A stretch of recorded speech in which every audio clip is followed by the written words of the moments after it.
Tools.com. Your host for Motorweek, John Davis.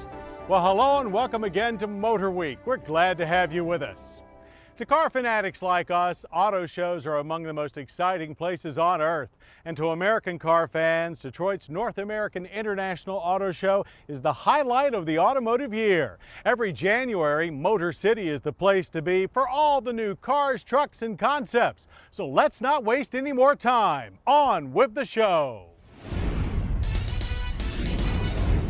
It's a new year with new snow on the ground and over 60 new production and concept models ready for their world debut as the 2005 North American International Auto Show opened the doors to Cobo Hall, ready to inform and entertain over 7,000 members of the world's automotive press. As the most important automotive show and the most important car market in the world, they were not to be disappointed. Starting with the big three domestics, General Motors kicked things off with concepts dedicated to the global concern for energy. In the short term, crossover vehicles like this GMC Graphite concept will carry families with two-mode hybrid gasoline-electric power that promises fuel economy gains of up to 45% better than today's SUVs. Long-term, GM is still banking on hydrogen fuel cells, with this sequel using an updated version of the autonomy skateboard chassis used on the earlier Highwire concept. As for production models, this STS-V is Cadillac's second high-performance tuner car with its supercharged Northstar V8 delivering a serious 440 horsepower. GM plans to put some serious hardware behind a rejuvenation of its Saturn brand too. About a year from now, the 2007 Saturn Sky Roadster arrives, followed shortly thereafter by a new front-drive midsize sedan very similar to this Aura concept. The most muscular styling of any Saturn yet is backed up by a 350 horsepower 3.6-liter V6. But nothing is more serious than the 2006 Chevrolet Corvette Z06. With a 7-liter 500 horsepower LS7 V8 and lightweight aluminum carbon fiber structure, this is a true race car for the streets. Ford Motor Company brightened up its aura with this Shelby GR1 concept, blindingly fast thanks to a 605 horsepower 6.4-liter V10, and just blinding with its highly polished aluminum skin. The rear-engine GR1 looks very buildable as it shares its chassis with the already in production Ford GT. Sporty trucks will also play a part in Ford's future. This Ford Explorer Sport Track concept, with its longer cabin and roomier bed, will enter production next year as their next-generation SUT. Entering production this year is another sporty truck, the new Harley-Davidson edition of the F-150. On the way this fall is the 2006 Ford Fusion. Borrowing styling from the 427 concept and a chassis from the Mazda 6, this midsize Fusion promises a stylish, affordable combination of four-door practicality and sports sedan prowess. Ford plans to base 10 domestic models over the next 3 years on the Mazda 6 chassis, including this 2006 Lincoln Zephyr sedan. But if you insist on toughness and the lap of luxury, then prepare to hitch your trailer to the 2006 Lincoln Mark LT pickup. Unlike the poser Blackwood, this F-150 base truck can haul with the best, and it will even offer four-wheel drive when it arrives this fall. Ford calls the 6-passenger Fairlane People Mover concept both upscale and upright. Easy entry is through center opening side doors or a 3-way tailgate with easy outward view from wraparound glass and a glass roof. Power for this minivan-esque concept comes from Ford's Duratec V6. Putting teeth into Ford's promise of 5 new hybrid-powered vehicles in the next 5 years, the Mercury Meta 1 concept combines a diesel-electric drivetrain with advanced safety features and the interior space of the Ford Freestyle crossover utility on which it is based. Cityfied is the key to this little rolling bank vault, Ford's Sinuous concept. Its boxy theme echoing the rising popularity of vehicles like the Scion XB, the 4-place Sinuous uses European Ford components, including suspension from the Fiesta and the 134 horsepower 2-liter diesel from the Mondeo. The front seats can be configured to watch the large plasma screen hung inside the back panel. More fun-to-watch concepts came from the Chrysler Group. Watch It Go Fast was the story of the Chrysler Firepower. Built on the Dodge Viper chassis using a 6.1-liter Hemi V8, this Corvette fighter represents pride and passion on wheels. Watch It Carry a Load Off-Road is the classically styled, classically named Jeep Gladiator pickup. With torquey turbo diesel power, the Gladiator cabin sports a canvas sunroof and a movable rear panel that, when the tailgate is lowered, allows for 8-foot loads. But the most fun was to watch this concept turn on a dime. This is the Jeep Hurricane. With 670 horsepower from twin Hemi V8s, one front, one rear, this Push Me, Pull Me has 14 inches of ground clearance, 20-inch wheels, and a zero turning radius 4-wheel steering system. If the Hurricane ever does blow into showrooms, there'll be no stopping it. The return of the Dodge Charger provided the fun for Chrysler production intros. This sedan that looks like a fastback coupe boasts 60s-era big shoulder styling and, like its Magnum counterpart, an available 5.7-liter Hemi V8. Sales began early summer. Domestic brands then capped off their new product with a clean sweep of the 2005 North American Car and Truck of the Year awards.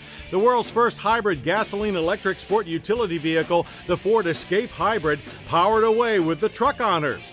While the return of style, presence, and Hemi V8 performance to a family sedan made the Chrysler 300 the popular choice for the car award. But that's only the domestic brand side of the 2005 North American International Auto Show. We'll have all of the new import brand premieres later in the program. The North American International Auto Show is a huge event, and covering it is a big job. We've already shown you the most exciting domestic brand cars and trucks for the year, but this is truly an international motor show. So let's head back to Detroit for the newest in import rides. While Detroit is the showcase for the big three domestics, a bounty of import brand introductions confirms the worldwide impact of what goes on here. Toyota always comes to Detroit ready for the press. This is the third generation Avalon. Due this fall, this full-size American-made car has a larger 3.5-liter 280 horsepower V6. Toyota then showed two concepts. This FTSX crossover utility with its sleek coupe-style roof is Toyota's idea of a future sports tourer people mover. And from their Lexus brand, this harbinger of a future halo sports car, the LFA. With a potential 6-digit price tag, this would be Toyota's first foray into exotic car territory. Europe's premier marque of Mercedes-Benz used Detroit to introduce the second generation of its M-Class SUV. Now with a unitized frame, the 2006 edition smooths out the edges outside, while nearly 6 inches of added length provides more room inside. Both the V6 ML350 and V8 ML500 have a 7-speed automatic and permanent 4-wheel drive. Meanwhile, Volkswagen's hot rod Rackster concept added a fun, chopped and channeled look to a new Beetle convertible. Ford's Premier Auto Group made a lot of news, starting with Jaguar's advanced lightweight coupe concept. This is the face of the next XK and future Jag sedans. Its all-aluminum construction will also spread throughout the lineup. Also from the British Isles, Land Rover added the new 2006 Range Rover Sport to its lineup. With a 390 horsepower supercharged V8, it's more about on-road than off-road high performance. The all-around performing 2006 Honda Ridgeline officially arrived in Detroit. This crew cab all-wheel drive pickup is equipped with a dual-action tailgate and even an underfloor trunk. An innovative boxed rail unitized frame promises more strength than a traditional ladder frame. Sales begin in spring. Meanwhile, Acura is preparing to launch a second SUV. If this RDX is any guide, this potentially hybrid-powered compact includes the RL super handling all-wheel drive.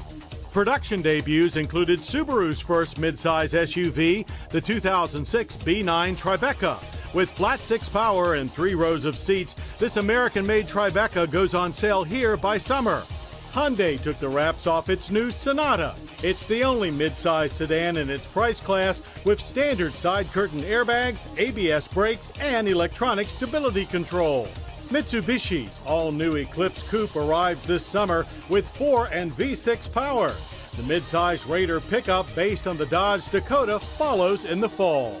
Audi's 2006 A6 Avant wagon also arrives this summer. A 255 horsepower V6 and Quattro all-wheel drive are standard. Audi also showed an A6-based all-road Quattro concept with a new 4-liter turbo diesel V8. Other new SUV concepts included the mid-size Suzuki Concept X with a 3.6-liter V6, their largest people mover yet. Then there is the RX-8-inspired Mazda MX Cross Sport. It has a trick glass roof that can change from clear to translucent at the touch of a switch. The rugged but racy Kia KCD2 Mesa styling concept also bound. It has 6 seats in 3 rows and 2 panoramic sunroofs. Alongside was the all-new 2006 Kia Rio subcompact sedan. When it goes on sale this summer, it will be the least expensive car with standard side curtain airbags. This tiny traveler is the Nissan Azeel concept. It is a potential competitor for Toyota's trendy Scion TC. While the huge Infiniti Corazza sport wagon concept is a Vroom with a view and 6 side doors. The view is also great from dreamy cabriolet versions of Porsche's latest 911 Carrera and Carrera S. Finally, while Ferrari teased us in LA with photos of the new V12 575 Super America, we were able to view the real deal in Detroit, rotating glass convertible top and all. And that's our view from the Motor City and the 2005 North American International Auto Show.